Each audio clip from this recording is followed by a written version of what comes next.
کہ جب مولا گزرتے ہیں خاتون، غریب خاتون، گھر میں کچھ بھی نہیں تھا، شکوہ کر رہی تھی، تو مولا نے کہا کس سے ناراض ہو؟ کہا علی سے ناراض۔ کہا کیوں؟ کہا علی کی حکومت میں مجھے کچھ بھی نہیں مل رہا۔ امام نے کہا کس چیز کی کمی ہے؟ کہا کیا کروں، گھر کا کام کروں، بچوں کو سنبھالوں یا روٹی پکاؤں؟ مولا کہتے ہیں پریشان ہونے کی ضرورت نہیں، تم جاؤ گھر کے کام کرو، علی اپنے ہاتھوں سے روٹی بنائے گا۔ مولا نے روٹی بنائی، باہر بوزر کھڑے، امام نے کہا تھوڑی دیر کھڑے ہو جاؤ اور اندر نہیں آنا، بوزر میرا کام ہے یہاں پر، روٹیاں بنائیں، خاتون کاموں میں مصروف ہے، بچے رونے لگے، امام نے ایک بچے کو اس کاندھے پہ بٹھایا، ایک بچے کو اس کاندھے پہ بٹھایا، اور ایسے بچوں کو کھلانے لگے، بچوں کو بہلانے لگے جیسے کوئی باپ اپنے بچوں کو بہلاتا ہے۔ سارا کام امام نے کیا، یہاں تک کہ ابوذر کہتا ہے علی نے اس کے گھر کو جھاڑو بھی دے کر دیا۔ یہ جذبہ ایثار ہے، کسی غریب کی محبت اور اس کے درد کا احساس اپنے دل میں رکھنا۔ جب اس کو پتا چلتا ہے کہ یہ علی مرتضیٰ ہے، وہ قدموں پہ گر جاتی ہے۔ امام فرماتے میں نے تجھ پہ کوئی احسان نہیں کیا، وآت الزکوٰۃ علی پر واجب تھا۔ یہ اخلاق علی ہے، یہ رفتار علی ہے، اور افسوس سے کہنا پڑتا ہے۔ دیکھیے آپ کو ایک چھوٹی سی مثال دوں، اگر کوئی ملک دشمن سے بچنا چاہے تو وہ کیا کرے گا؟ اس ملک کو مضبوط فوج چاہیے، ایسا ہے کہ نہیں؟ فوج اگر کمزور ہو تو ملک تباہ۔ جس ملک کی فوج کمزور ہو، دشمن حملہ کرے گا، تین نقصان ہوں گے، مال کا نقصان، ناموس کا نقصان، اور سرحدوں کو زمینی نقصان آپ کو ہوگا۔ جان، مال، ناموس، یہ تین نقصان ہوتے ہیں۔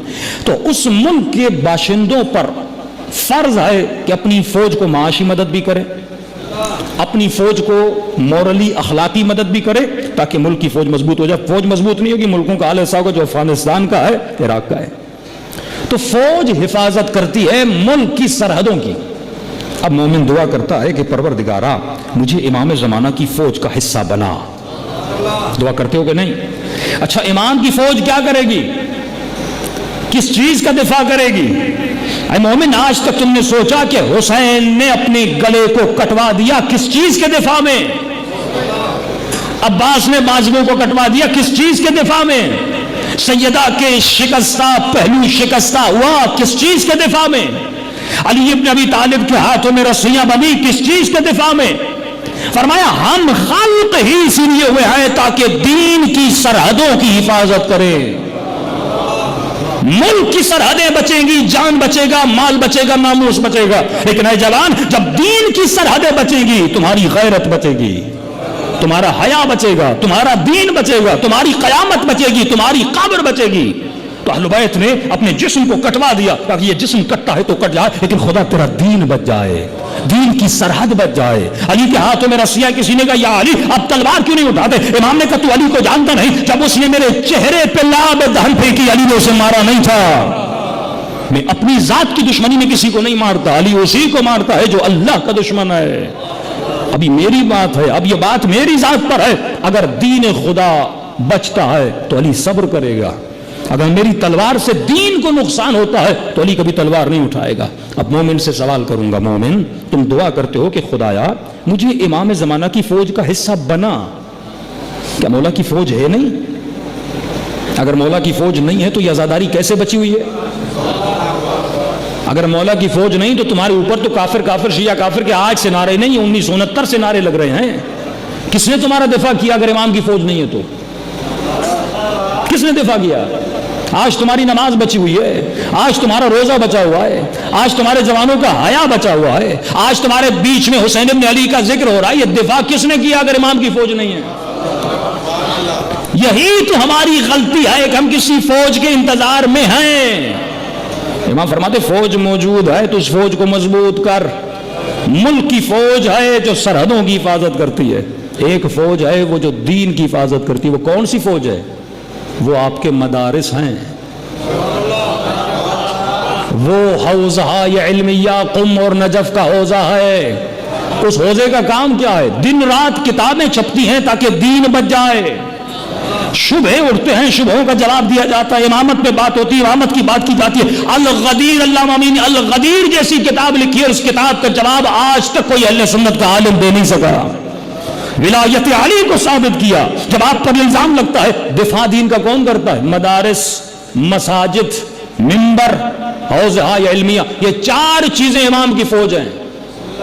اب سوال یہ ہے کہ میں نے مولا کی فوج کی حفاظت کتنی کی؟ میں بتاتا ہوں کتنی حفاظت کی. کہ میری بچی کو جو انگلش پڑھانے آتا ہے اس کو میں 10,000 فیس دیتا ہوں، اور مسجد میں جو مولانا میرے بچے کا دین بچاتا ہے اسے 5,000 تنخواہ دیتا ہوں. یہ ویلیو ہے امام زمانہ کے سپاہی کی، یہ عزت ہے امام زمانہ کے سپاہی کی. سپاہی کا کام کیا ہے؟ دین بچانا نا. یہ مولانا جو روز مسجد میں نماز پڑھا رہا ہے، یہ مولانا جو تمہارے بچوں کو قرآن سکھا رہا ہے، یہ جو بچپن سے جس نے تم نے لا الہ الا اللہ محمد رسول اللہ علی ولی اللہ پڑھنا سکھایا، اس کی تنخواہ کتنی ہے؟ 5,000. کسی نے کہا بڑے افسوس سے کہنا پڑتا ہے پاکستان کے جو کرکٹ کا کوچ ہے اس کی تنخواہ 5 لاکھ ہے، لیکن جو رسول کے قرآن کا کوچ ہے اس کی تنخواہ اس ملک میں 5,000 بھی نہیں ہے. یہ ہے معاش کا میدان. کیونکہ میرے نزدیک معاش تو اہمیت ہی نہیں رکھتا نا، میرے نزدیک قیامت کی کوئی اہمیت نہیں ہے. آیت اللہ سیستانی فرماتے وہ زمانہ حوضے میں تھا، فرمائے ہم راتوں کو بھوک لگتی تھی، جو لوگ تربوز وربوز کھا کے جاتے تھے ہم وہ کھالیں کھاتے تھے. وہ کھالیں کھا کھا کر آج وقت کا سب سے بڑا مرجع بنا. آج جب دین پہ حرف آتا ہے، آج جب مذہب پہ بات آتی، دفاع کرتا کون ہے؟ کہ امام زمانہ غیب کے پردے سے باہر آ کے دفاع کرتے نہیں، یہ امام کی فوج ہے جو دفاع کر رہی ہے. یہ علماء، یہ منبر، یہ کتابیں، لاکھوں جلدیں علامہ مجلسی نے 100 جلدیں لکھی، کتب 4، شہید اول، شہید ثانی، شہید اول، شہید ثانی. آج کل لوگ کہتے ہیں حکومت عثمانیہ بہت اچھی تھی، لوگوں کو پتہ ہی نہیں. یہ ڈرامے میں جو ارطغرل میں آپ کو حلب کا حکومت دیکھی، حلب کی حکومت فاطمیوں کی حکومت تھی. اس ساری حکومت کو عثمانیہ نے گرایا. عثمانیہ نے آپ کے شہید اول جنہوں نے کتاب لمعہ لکھی جس میں آپ کی نماز کا طریقہ، خمس کا طریقہ، زکوٰۃ کا طریقہ، نکاح کا طریقہ، نکاح کے صیغے، تاری آپ کی فقہ جو ہے وہ شہید اول و شہید ثانی نے کتاب لمعہ دمشقیہ نے دمشق میں لکھی گئی. پتہ ہے ان کے ساتھ کیا کیا گیا؟ نہ قلم دی نہ کتاب دی. شہید نے کہا اگر میں مر جاؤں گا شیعوں کو فقہ کون بتائے گا؟ اتنی اجازت نہیں تھی. اہل بیت کے فرامین کو کتابوں پہ لکھا جاتا، اپنے ذہنوں میں بٹھاتے تھے. فرمایا انہوں نے اپنا ہاتھ کاٹا، خون سے زندان کی دیوار پر کتاب لمعہ کو لکھا. ان کو بعد میں نکالا گیا، صرف مارا نہیں گیا، مارا گیا، پورے شہر دمشق میں گلیوں میں پھیرایا گیا. اس کے بعد ان کے جسم کو جلایا گیا. ان کی قبر نہیں ہے، خاک میں اڑا دیا گیا. پھر شہید ثانی دوسرے کو جیل میں ڈالا. وہ جو اپنے خون سے دیواروں پہ لکھا تھا انہوں نے کاغذ پہ اتارا. وہ کاغذ پہ اتری ہوئی چیزیں آج حوضوں میں ہیں اور ایک مولانا وہ پڑھتا ہے اور آپ کو سناتا ہے. تو میں نے اپنے دین کے بازو کتنے مضبوط کیے. وآتوا الزکات. آج کتنے شیعہ ہیں جو خمس دیتے ہیں، خلوص سے خمس دیں. آج وہی چکر ہے. مولانا آپ کے ساتھ فوٹو نکالنا ہے، آپ کے ساتھ سیلفی لینی ہے، بھائی ٹھیک ہے لے لو، اور اسی بندے کو کہو خمس دو، پتلی گلی سے بھاگ جاتا ہے. میں نے پاکستان کے شہر میں مجلس، بڑی بڑا مجمع تھا، میں نے کہا ماشاءاللہ آپ سارے مجلس سننے آئے، مجلس کے بعد بیٹھیے آپ سب کا خمس کا حساب ہوگا. میں نے کہا آپ میں سے ایک بھی نہیں بیٹھے گا، مولانا اکیلا خود ہی بیٹھا ہوگا. یہ حال اس زمانے میں بھی تھا، آج بھی ہے. مولا بھی ممبر پہ جاتے تھے، ماشاءاللہ ماشاءاللہ. ارے مولا تو کیا رسول خدا ممبر پہ جاتے تھے ہاتھ چومتے تھے، لیکن وہ رسول کہتے تھے میرے بعد علی تمہارا مولا ہے. کوئی ماننے کو تیار نہیں، کوئی ماننے کو، کبھی اپنی طرف سے کہہ رہا، اللہ کی طرف سے نہیں کہہ رہا. جب انسان کی نگاہوں سے معاد ختم ہو جائے، جب یہ معاش کا بکھاری بن جائے، تو میں نے بتایا نا علی ابن مہدیار جب امام سے ملنے گئے تو کہا مولا 21 سال سے آ رہا ہوں، آپ اپنی زیارت کیوں نہیں کروا رہے؟ امام فرماتا علی ابن مہدیار تجھ میں اور تم جیسے شیعوں میں 2 برائیاں ہیں. مولا کون سی برائیاں؟ فرمائے پہلی برائی یہ کہ تمہارے دل میں مال دنیا کی محبت ہے. تم اپنے 24 گھنٹے اپنی دنیا میں اتنا بزی ہو کہ تمہیں وقت بھی نہیں کہ تیرا کوئی مولا ہے، تیرا کوئی آقا ہے. کا مولا دوسری صفت، امام فرماتے ایک صفت صبح سے شام تک فلاں زمین بنانی ہے، فلاں گھر بنانا ہے، فلاں مال جمع کرنا ہے، فلاں جگہ پہ جانا ہے، فلاں جگہ گھومنے، ہر چیز کی پلاننگ تمہاری زندگی میں ہے، لیکن قیامت کی کوئی پلاننگ نہیں، قبر کی کوئی پلاننگ. 50 سال ہو گئے، ارے تم نے ایک دن بیٹھ کے سوچا کہ میں نے پلاننگ کیا کی ہے؟ کوئی پلاننگ نہیں ہے. فرمایا دوسری صفت جو تمہارے وجود میں جس کی وجہ سے میری زیارت نہیں ہوتی، فرمایا تمہارے اندر اختلافات بہت ہیں. آپس میں لڑتے بہت ہو، جھگڑتے بہت ہو، زبان جب استعمال کرتے ہو سوچتے نہیں ہو کس کے لیے کون سی زبان استعمال کر رہے ہو۔ علی ابن مہزیار نے کہا مولا میں تو دنیا کے پیچھے ہوں ہی نہیں، مولا 21 سال سے آپ کے پیچھے ہوں۔ کہا سچ کہہ رہے ہو؟ کہا مولا میرا تو کسی مومن سے اختلاف نہیں ہے۔ امام نے کہا سچ کہہ رہے ہو؟ کہا مولا پھر مجھے زیارت کیوں نہیں کروائی؟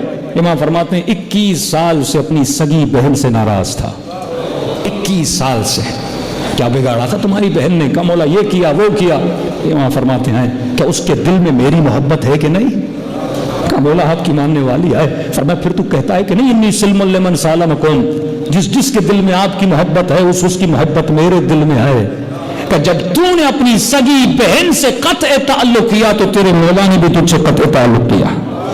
جب تو آج آ رہا تھا حج پر اپنی بہن سے ملتا ہوا آیا تھا، یہ بھی میں نے تمہارے ذہن میں ڈالا تھا کہ جا بہن سے مل، تو میری زیارت ہو گئی۔ فرمایا اے مومن میں تم سے دور نہیں، تمہارے عمل نے تجھے مجھ سے دور کیا ہے۔ تو عزیزو جب تک یہ ایثار کا جذبہ، ادا واجبات، جب تک دین کے قدوم کو مضبوط نہیں کریں گے، ہدف اہل بیت یہی تھا۔ اگر اٹیک سے، شوگر سے، مختلف بیماریوں سے انسان مر جاتا ہے اور اسی بیماریوں میں مر کر بھی اگر شہید کا درجہ پانا چاہتے ہو، یعنی دنیا تو کہے گی یہ سادگی سے مر گیا، لیکن اہل بیت کہیں گے لکھو یہ شہادت کا درجہ لے کر گیا، وہ تب ہوگا جب زندگی میں ایثار ہوگا، جب دین کی جڑوں کو مضبوط کرو گے۔ صلوات پڑھیں محمد وعلی۔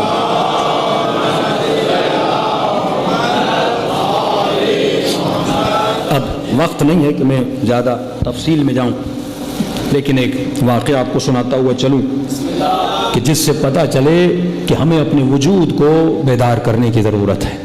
جن بھی قوموں نے اپنے دینی مراکز کو، سرحدوں کو، یہ لشکر امام ہیں، یہ لشکر کبھی کہاں جاتا ہے آپ کو نہیں پتا، علماء کہاں کہاں جا کے محنتیں کرتے ہیں۔ آغا زکزکی کا نام آپ سب نے سنا ہے۔ زکزکی افریقہ میں ایک بندہ ایران گیا، اس نے وہاں سے فکر امام حسین لی، فکر امام حسین۔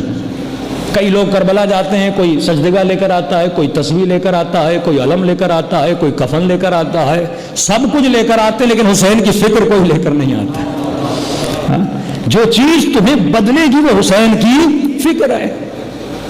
ایسے تو ابن سعد بھی حسین سے ملا، شمر بھی حسین، سارے ملے لیکن حسینی بنے نہیں بنے، کیونکہ حسین سے مل کے آ رہے تھے، اور جب حسین سے ملا تو حسین کی فکر کو لے کر آیا۔ تمہیں حسینی فکر رہنی ہے۔ آغا زکزکی اکیلا گیا ایران، اکیلا بندہ، جب واپس گیا تو اس نے چند جوانوں کو شیعہ بنایا۔ آج ملینز میں شیعہ ہیں، آغا زکزکی نے ملینز لوگوں کو شیعہ بنایا۔ جب واپس آیا تو اس نے کہا کہ میں اب شیعت کو کیسے بڑھاؤں، محبت اہل بیت کیسے بڑھاؤں؟ تو انہوں نے کہا اپنے جوانوں کو جمع کیا، دیکھو کہ محرم کا مہینہ شروع ہو چکا ہے، تو تم وہی کام کرو تو سیدہ زینب نے کیا۔ کہ کیا کام کریں؟ کہ دیکھو بی بی کربلا سے پیدل کوفہ گئیں، کوفہ سے پیدل شام گئیں، تو لہٰذا ہم بھی پیغام حسین کو پیدل پھیلائیں گے۔ کہ ٹھیک ہے مولانا، اور کیا کریں؟ پیدل جائیں، کیا کریں؟ اب ہر زمانے میں تبلیغ حسین کرنے کا طریقہ الگ ہوتا ہے، یہ ٹاپک الگ ہے، میں کلچر اور شریعت پہ پڑھ چکا ہوں، لیکن آج کی مجلس میں گنجائش نہیں ہے۔ اب اگر آغا زکزکی اگر ہوتے عادت والے شیعہ تو وہ کیا کرتے؟ کہتے ایران میں ایسے ماتم ہوتا ہے، میں بھی وہاں جا کے ویسا ماتم کروں گا جیسا ایران میں ہوتا ہے۔ انہوں نے کہا نہیں، مجھے دیکھنا ہے کہ میرے معاشرے کے تقاضے کیا ہیں، مجھے وہاں شیعت کو کیسے پھیلانا ہے۔ انہوں نے دیکھا کہ افریقہ میں سب سے زیادہ جس چیز کی اہمیت تھی وہ تھا خون، بلڈ۔ افریقی غریب $100 میں ایک خون کی بوتل ملتی تھی، افریقی بھی غریب، خون وہاں تھا ہی نہیں۔ انہوں نے کہا تو کوئی کام کرو، 10 دن محرم کے گھر گھر جاؤ، گاؤں گاؤں جاؤ اور جا کر اعلان کرو جسے بھی خون چاہیے ہم مفت میں دینے کے لیے تیار ہیں۔ بہترین کام انہوں نے کیا، جسے خون چاہیے ہم مفت میں، کیونکہ وہاں خون کی بڑی ویلیو تھی۔ خون جو یعنی $200 میں $300 میں ایک بوتل ملے اور آپ کو فری مل جائے۔ اچھا گاؤں والوں کو پتا چلا 200-300 لوگ آئے ہیں اور اعلان کر رہے ہیں برملا کہ جسے خون چاہیے ہم فری میں خون دینے کے لیے تیار ہیں۔ گاؤں کے گاؤں باہر نکل آئے، ارے یہ کون سی قوم ہے جس میں اتنا جذب و ایثار ہے جو فری میں خون دینے کے لیے تیار ہے؟ ان کو کیا پتا یہ حسینی بچے ہیں، یہ حسین کی راہ پر چلنے والے ہیں۔ پورے گاؤں کے گاؤں جمع ہوئے، ہاسپٹل میں یہ لیوان لیٹ گیا، رے کسی کا او پازیٹو کسی کا بی نیگیٹو، اس کو بھی خون چاہیے ہم سے خون لے لو۔ اب یہ جوان ہوتے تھے، ان سے پوچھتے تھے تم فری میں خون دے کیوں رہے ہو؟ آقا زکزکی نے اب ان کو امام بارگاہ میں لے کر آؤ. انہوں نے شٹر لگایا, چادر لگائی, گاؤں کے گاؤں جمع ہو گئے. کہ کھانا بھی دیں گے, ان کو بٹھاؤ کہ ہم خون کیوں دیتے ہیں. پھر ان کو فلسفہ بتایا کہ ہمارا ایک مولا تھا, اس نے ہمارے دین کو بچا کے لیے اپنی سارے خاندان کے خون کو لوٹا دیا. گاؤں گیا, قریہ قریہ شیعہ ہوتا گیا. لیکن آج آپ کو ایک فکریہ اور لمحہ جملہ دینا چاہتا ہوں, گھر جا کے سوچئے گا کہ دشمن کو کس چیز سے خطرہ ہے, دشمن کس چیز سے چڑھتا ہے, یہ آپ سمجھ لیجئے. خون دینا تو ڈونیشن ہے, این جی اوز بھی خون دیتی ہیں. کوئی جرم کا کام ہے کسی مومن کو یا کسی غریب کو خون دینا؟ نہیں. لیکن ملینز لوگ ان کے خون دینے سے شیعہ بن گئے. سعودی عرب کا آرڈر ہوا کہ ان کو خون دینے اب نہیں دینا. جب یہ خون دینے گئے تو ان کے اوپر گولیاں چلائی گئیں, ان کے اوپر فائر کیے گئے. 4 بیٹے اللہ نے دیے تھے, چاروں کے چاروں شہید کر دیے گئے. ان کی ایک آنکھ ختم ہو گئی, ایک کڈنی ختم ہو گئی, ابھی تک یہ قید میں ہیں. جرم کیا تھا؟ یہ صرف لوگوں کو فری میں خون دے رہے تھے کہ ہم تجھے اجازت نہیں دیں گے تم کسی کو خون دو. میں نے بہت سوچا, ایک بندہ خون دے رہا ہے, اس کے خون دینے سے تمہیں تکلیف کیا ہے؟ اور دوسری طرف انگلینڈ چلے جائیے, برٹش گورنمنٹ میں, لندن میں, برمنگم میں پاکستان کے شیعہ موجود ہیں. وہ زنجیر زنی کرتے, وہ خون دیتے نہیں, خون نکالتے ہیں. وہ خون نکال, ان کے لیے گورنمنٹ ایمبولینس بھیجتی ہے, ہاسپٹلز کو تیار کرتی ہے. ارے مجھے سمجھ نہیں آتی, ایک بندہ خون نکال رہا ہے, تم اس کی سپورٹ کر رہے ہو, ایمبولینس دے رہے ہو, ہاسپٹل دے رہے ہو. ایک بندہ خون کو ڈونیٹ کر رہا ہے, تم اس کا راستہ روک رہے ہو, اسے مار بھی رہے ہو, گولیاں مار بھی رہے ہو. کیوں مار رہے ہو؟ کیونکہ ایک کا طریقہ حسینیت کو بڑھا رہا ہے, دشمن کو نقصان دے رہا ہے. تو دشمن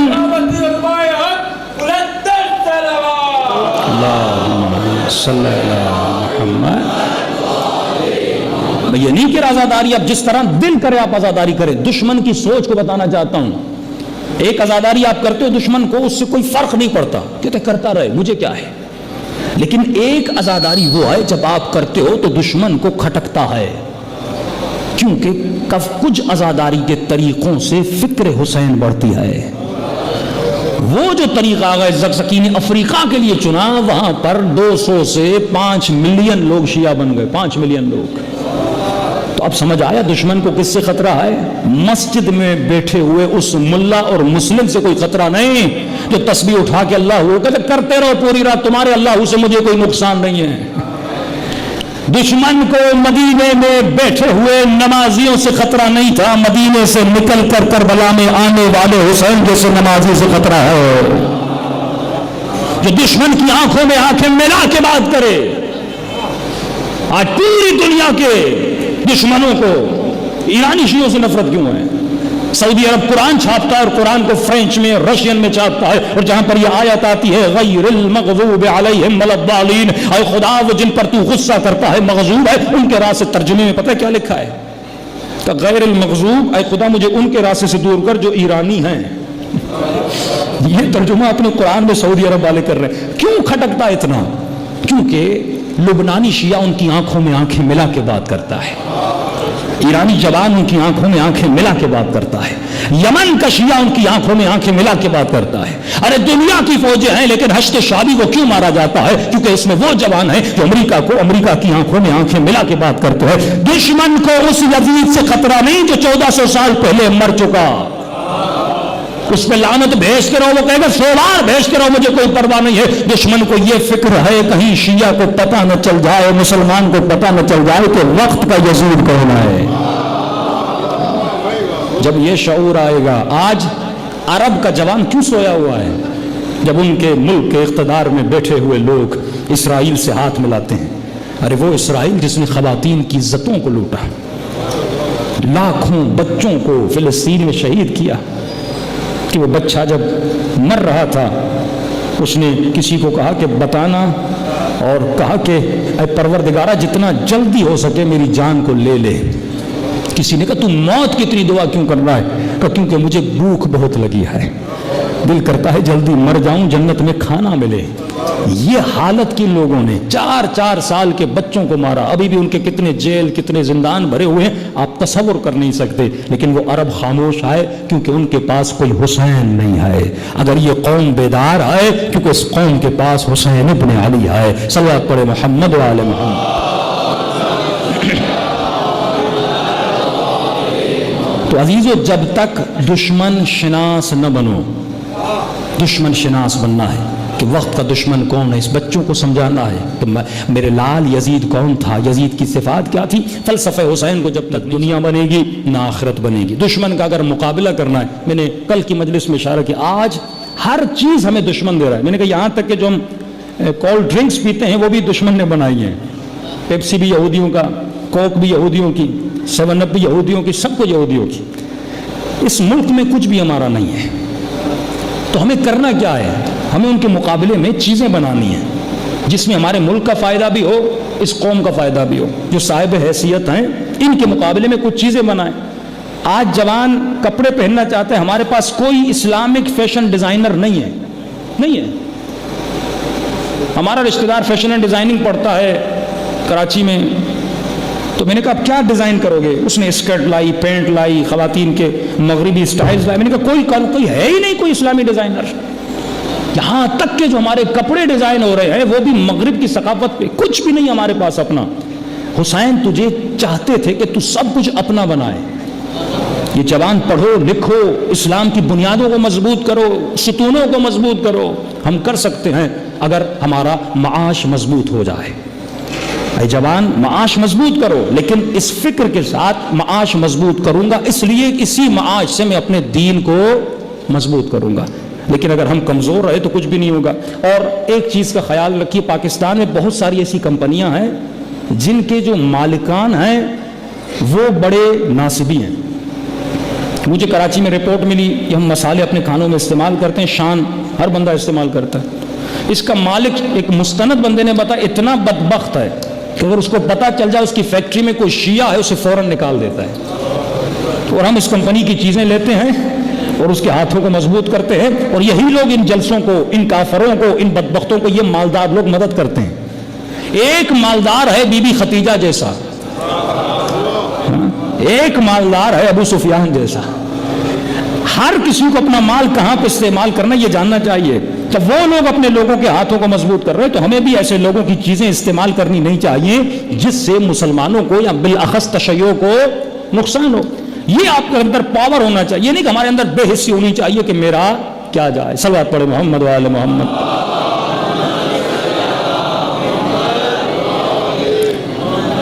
تو اگر ممبر سے تبلیغ ہو تو جوان سدھرتے ہیں. تہران میں ایک سید مہدی ہوا کرتے تھے جو بہت بڑا عالم, جس نے کئی لوگوں سے شراب چھڑوا دی, کئی لوگوں کو نمازی بنایا, متقی بنایا. اتنے مرید تھے اگر یہ حکم دیتے تو لوگ سب کچھ اپنا اس پہ قربان کرتے تھے. بے انتہا متقی اور پرہیزگار. یہ مجلس پڑھ کے گاڑی کے پیچھے بیٹھے تھے, ڈرائیور آگے تھا. شاہ کا زمانہ تھا, یہ آگے بڑھ رہا تھا. تو اس زمانے میں, شاہ کے زمانے میں, روڈوں پر بد کردار عورتیں گھومتی تھیں, جوانوں کو گمراہ کرتی تھیں, گناہ کی دعوت دیتی تھیں. اب ڈرائیور کہتا ہے جیسے میں نے سگنل پہ گاڑی روکا, ایک خاتون, جوان سی خاتون آئی اور اس نے اس ڈرائیور کو گناہ کی دعوت دی. ڈرائیور نے جیسے اس خاتون کو دیکھا کہ تجھے شرم نہیں آتی, اشارہ کیا کہ پیچھے مولانا صاحب بیٹھے ہوئے, تم کیسے گناہ کی دعوت دے سکتی. مولانا نے سن لیا کہ اس نے گناہ کی دعوت دی. سید مہدی نے شیشہ نیچے کیا, اس خاتون کو اشارہ کیا, قریب آئی, کہا کہ اے خاتون, اللہ سے ڈرتی نہیں ہو, قیامت سے ڈرتی نہیں ہو, قبر سے ڈرتی نہیں ہو, کیوں اپنے وجود کو غلاظت میں مبتلا کر رہی ہو؟ ہاں, دنیا کی خاطر اپنی آخرت کو کیوں تباہ کر رہی ہو؟ اس خاتون نے کہا سید تیرے سر پہ امامہ ہے, تو سید بھی ہے, مجھے تیری ماں زہرا کی قسم ہے, بھوک کی وجہ سے, افلاس کی وجہ سے فاقوں میں آ گئے, میرے باپ باپ فاقوں میں آئے, مجبوری کی حالت میں یہ گناہ کر رہی ہوں. سید کو غیرت آئی, کہا کہ میری ماں کی قسم کھائی ہے, سچ کہہ رہی ہو؟ کہاں.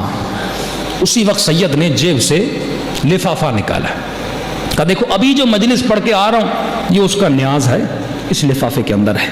میں نے رشوت لے کر یہ وہ کر کے نہیں کمایا، حسین کا نام لے لے کر یہ نیاز ملی ہے، میں یہ نیاز تجھے دیتا ہوں، مجھے پتا بھی نہیں اس کے اندر کتنے ہیں، یہ تم رکھ لو۔ اور میری ماں کا تم نے قسم کھائی کہ سیدہ کی قسم ہے کہ میں فاقوں میں ہوں، تو آج میری ماں سے ایک وعدہ کرو، سیدہ زہرا سے ایک وعدہ کرو۔ کہ سید کون سا وعدہ کروں؟ کہ وعدہ کرو کہ جب تک اس لفافے کے اندر پیسے موجود ہیں تب تک تو گناہ نہیں کرے گی، کہ کم از کم چند دنوں کے لیے تو گناہ سے بچ جاؤ گی، جب تک پیسے چاہیے نکالتے رہنا اور تب تک گناہ نہیں کرنا، اب ختم ہو جائیں پھر تمہاری مرضی ہے، لیکن جب تک لفافے میں پیسے ہوں وعدہ کرو مجھ سے نہیں، سیدہ فاطمہ سے۔ اگر واقعاً اس بی بی کی عزت کرتی ہو تو وعدہ کرو۔ یہ کہتی ہے اس کی آنکھوں میں آنسو، سید وعدہ کرتی ہوں جب تک اس لفافے میں پیسے آئے میں کبھی بھی بدکاری کی طرف نہیں جاؤں گی۔ سید مہدی کہتے ہیں 2-3 سال گزر گئے، میں نجف گیا، مولا علی کی زیارت کو، زری کی طرف منہ تھا، السلام علیک یا امیر المومنین، السلام علیک یا امام المتقین، کا مولا کی زیارت اپنے سرور میں پڑھ رہا تھا، اپنے امام کے ساتھ کلام کر رہا تھا، اتنے میں نے دیکھا ایک جوان ہے جو میرے کنارے پہ کھڑا ہے۔ سید کہتا ہے میں نے کہا مولا میں آپ کی زیارت کو مختصر کرتا ہوں تاکہ اس کا جواب دے دوں، زیارت تو پھر بھی میں آپ کی پڑھ سکتا ہوں، کہیں ایسا نہ ہو کوئی شرعی سوال ہو اور میں زیارت میں لگا رہا ہوں اور یہ چلا جائے، لہٰذا مولا میں شیعہ کیسا، میں مولانا کیسا کسی کا مسئلہ حل نہ کر سکوں۔ ایک مرتبہ اس نے کتاب زیارت کو بند کیا اور اس شخص کو دیکھا کہ آپ کو کوئی سوال ہے؟ اس نے کہا سید میرا سوال نہیں ہے، میری بیوی آپ سے کچھ باتیں کرنا چاہتی ہے۔ اس نے کہا کہاں ہے؟ کہ سید وہ سامنے آئے، اگر آپ ان سے کچھ باتیں کر لیں۔ سید آگے بڑھتے ہیں، سید میں کہتا ہے ایک محجبہ خاتون مکمل حجاب کامل میں کھڑی ہوئی تھی، بس اس کی تھوڑی سی آنکھیں نظر آ رہی تھی۔ سید مہدی کہتا ہے میں آگے بڑھا، میں نے سلام کیا، اس خاتون نے جواب دیا اور روتے ہوئے کہا سید مہدی مجھے پہچانا؟ سید مہدی کہتے میں نے نہیں پہچانا، آپ کون ہیں؟ کہ سید 2-3 سال پہلے ایک سگنل پہ تو نے حسین کی مجلس کا لفافہ دیا تھا، سید میں نے تمہاری ماں زہرا سے وعدہ کیا تھا کہ جب تک اس لفافے میں پیسے ہیں میں گناہ نہیں کروں گی۔ کہ سید ابھی پیسے ختم نہیں ہوئے تھے، اس جوان کا رشتہ بی بی نے بھیج دیا تھا۔ سید میں نے شادی کر لی، واللہ وہ دن ہے اور آج دن ہے، زندگی میں نعمت بھی ہے، برکت بھی ہے، گناہ سے دور ہو چکی، یہ ہے خلوص نیت۔ اگر تو اور کی طرح خالص بن جائے، راستہ اہل بیت خود بناتے ہیں۔ جب اللہ کا وعدہ ہے کہ اے میرے بندے من یتوکل علی اللہ فہو حسبہ، جب تو مجھ پہ توکل کرتا ہے پھر تیرا حساب کتاب تیرے رب کے ہاتھوں پر ہے۔ اگر یہ نیت کر کے واللہ مجلس میں آؤ تو ہدایت کے دروازے سب کے لیے کھل جاتے ہیں۔ کئی لوگوں کو امام حسین کے مصائب نے نیک بنا دیا، ہم تو روتے ہیں اور آنسو پہنچ کے چلے جاتے ہیں نا۔ سوال یہ ہے مجھے ان مصائب سے ملا کیا؟ میں نے امام حسین پہ رویا تو صحیح، لیکن ان آنسوؤں نے مجھے کچھ دیا کہ نہیں؟ یا صرف ظاہری آنسو بہا کے میں چلا گیا؟ یہ تو غم حسین کی برکت ہے کہ ہندو بھی اس غم میں روتا ہے، مسیحی بھی اس غم میں روتا ہے۔ جو کبھی اپنے باپ کے لیے نہیں رویا وہ حسین کا نام سنتا اس کی آنکھوں سے آنسو نکل آتے ہیں۔ یہ تو برکت غم حسین، لیکن سوال یہ ہے تجھے اس غم سے ملا کیا؟ علی گنداب ایک جوان ہے لیکن گمراہ جوان، شرابی جوان۔ مولانا کہتے ہیں میں مجلس پڑھ کے اپنے گاؤں کی طرف جا رہا تھا، رات کا اندھیرا، اس اندھیرے میں یہ جوان شراب کی حالت میں مست تھا اور راستے پہ اس نے مجھے روک لیا۔ کہا شیخ کہاں جا رہے ہو؟ میں نے کہا مجلس پڑھ کے آیا ہوں کسی گاؤں میں، گھر جا رہا ہوں۔ شیخ کس کی مجلس؟ کہا تجھے پتہ نہیں، محرم کا چاند دکھ چکا ہے، حسین کی مجلس۔ کہا شیخ مجلس میں ہوتا کیا ہے؟ کہا حسین کے فضائل ہوتے ہیں، فرامین ہوتے ہیں، مصائب ہوتے ہیں۔ کہا شیخ مجھے مجلس سنا۔ اب ایک بندہ شراب کی حالت میں ہے، شیخ صاحب کہتے میں ڈر گیا کیونکہ بدماش تھا، چاقو اس کے ہاتھ میں تھا، ایسا نہ ہو میں انکار کروں اور مجھ پہ حملہ کر دے۔ شیخ نے بہانہ کیا کہ دیکھو مجلس ایسے نہیں سنائی جاتی، اس کے لیے منبر ہوتا ہے، مجمع ہوتا ہے، ماحول ہوتا ہے، حسین کا ذکر کیا جاتا ہے۔ اس جوان نے دیوار کے ساتھ تکیہ دیا، جس طرح ہم رکوع میں جاتے ہیں نا، یہ رکوع کی حالت میں کھڑا ہو گیا کہ شیخ میری پیٹھ حسین کا منبر، بیٹھ جا میری پیٹھ پر، اور مجھے سنا کہ تیرا حسین کیسا تھا، کیا ہوا تھا تیرے حسین کے ساتھ۔ شیخ کہتے ہیں کہ میں مجبور ہو گیا، مولانا کہتے ہیں میں بیٹھ گیا اس کی پیٹھ پر، میں نے چند امام کے فضائل پڑھے، 2 فرامین پڑھے جلدی جلدی سے۔ اب اس نے کہا شیخ مصائب سناؤ، حسین کے مصائب سناؤ، مصائب میں کیا سناتے ہو لوگوں کو؟ تو مولانا صاحب کہتے ہیں اچانک میرے ذہن میں آیا کہ علی اصغر کے مصائب پڑھوں۔ تو کہتے ہیں میں نے 4 جملے کہے، میں نے کہا حسین اتنے مظلوم تھے، ظالموں نے، حسین کے پاس ایک بھائی تھا جس کا نام عباس تھا، انہوں نے عباس کے بازو بھی کاٹ دیے، کہ بھائی کو بھی مار دیا۔ حسین کا جوان بیٹا تھا اکبر، اس کے سینے میں بھی برچی لگا دی۔ حسین کے بھتیجے تھے، ان کو بھی مار دیا۔ حسین کے بھانجے تھے اون و محمد، ان کو بھی مار دیا۔ کہ یہ جوان سن رہا تھا، میں پڑھ رہا تھا۔ اب یہاں تک میں نے کہا کہ حسین کا ایک 6 مہینے کا بچہ تھا، پانی پلانے کے لیے گئے لیکن ظالموں نے اس بچے پر بھی رحم نہیں کیا۔ کہ اتنا کہنا تھا علی گنداب کا وجود کانپنے لگا، پورا ہلنے لگا کہ شیخ اتر جا۔ میں اتر آیا اور اس نے کہا حسین اتنا غریب تھا کہ انہوں نے 6 مہینے کے بچے کو بھی نہیں چھوڑا۔ کرے جس کے بھائی کو مار دیا، بیٹی کو مار دیا، 6 مہینے کے بچے نے کیا بگاڑا تھا؟ کہ یہ زار و قطار رونے لگا اور روتا ہوا چلا گیا۔ مولانا صاحب کہتے ہیں 2-3 دن ہوئے، یہ شخص مجھے نظر نہیں آیا۔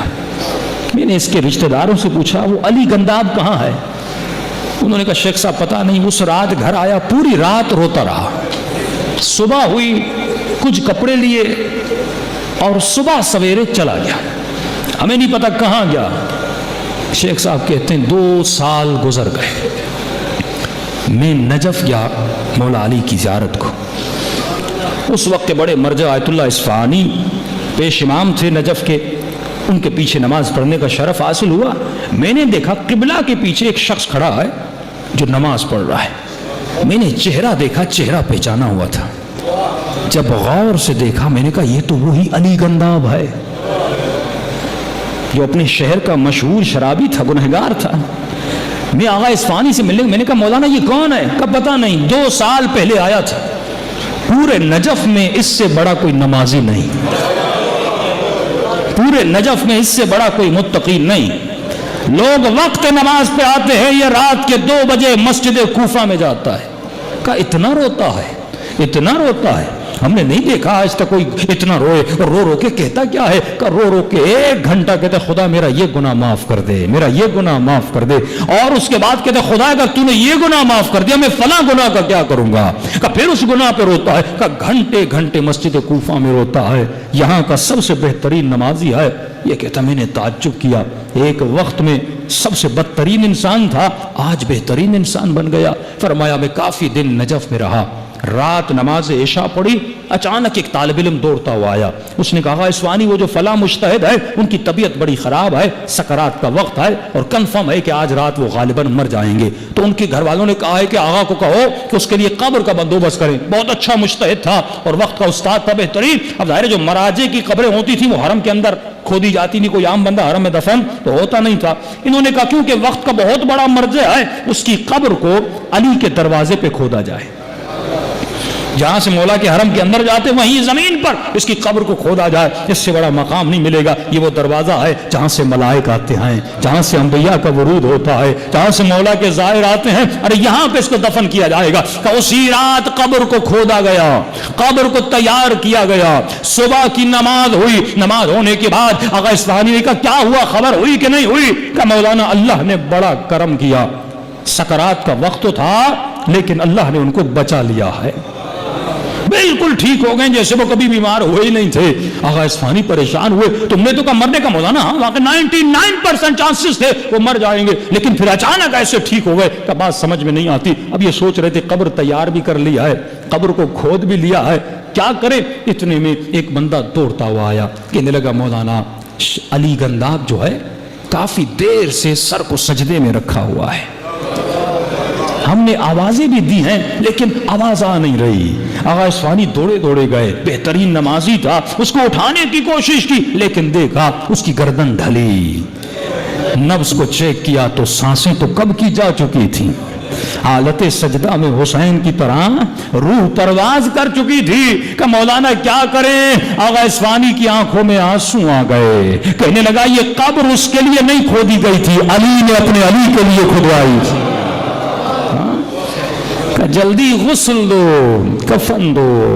غسل دیا گیا, بڑی شان سے کفن پہنایا گیا, جنازہ اٹھایا گیا اور اس کو علی کے قدموں میں دفن کر دیا گیا. ایک مصیبت علی اصغر نے اس کے کردار کو پاک و پاکیزہ بنا دیا. دیکھیے نا, جب انسان کو سدھرنا ہو, بدلنا ہو تو ایک آنسو بھی انسان کو بدل دیتا ہے. لیکن اگر انسان خود کو بدلنا نہ چاہے میرے عزیز, لاکھ مجلسیں سنیں, لاکھ صحبت نبی نصیب ہو, لیکن پھر بھی وہ قاتل زہرا بن جاتا ہے. یہ تیرے اختیار میں آئے تو اپنے وجود کو کیسا بناتا ہے. فرمایا آ حسین کی مجلس میں, یہ مجلس تمہارے وجود کو بلند کرنے کے لیے ہے.